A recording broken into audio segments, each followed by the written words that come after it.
ఉల్లికాయల రోటి పచ్చడి అనేది చెప్తాను. ఈ పచ్చడి అనేది చాలా బాగుంటుంది. ఉల్లికాయలు అనేవి కోసి కడిగి పక్కన ఉంచుకోవాలి.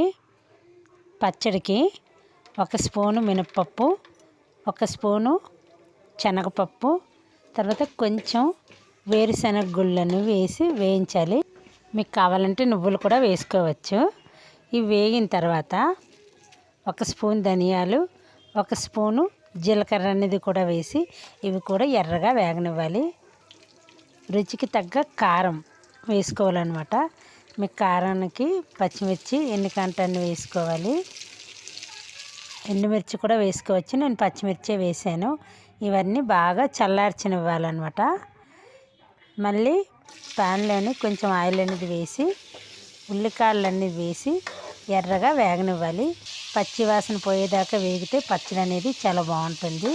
ఇవి బాగా వేగిన తర్వాత ఒక 2 టమాటాలన్నీ కూడా వేసుకోవాలి. వేసి అవి కూడా బాగా మగ్గనివ్వాలి. ఈ పచ్చడి అనేది టిఫిన్లో కూడా చాలా బాగుంటుంది. ఇవి కూడా బాగా మగ్గిన తర్వాత చింతపండు అనేది కొంచెం వేసుకోవాలి. ఎందుకంటే టమాటా కూడా వేసాం కదా, ఈ టమాటా పులుపు చింతపండు పులుపు అనేది సరిపోతుంది. మీకు చూసి వేసుకోండి. సరిపడా సాల్ట్ కూడా వేసుకోవాలి. అవి కూడా తీసి చల్లార్చి పక్కన ఉంచుకోవాలి.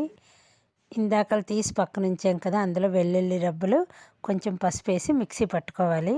ఆ మిక్సీ పట్టుకున్న దాంట్లోనే ఈ ఉల్లి తరుగు కూడా వేసి పచ్చడి అనేది రెడీ చేసుకోవాలి.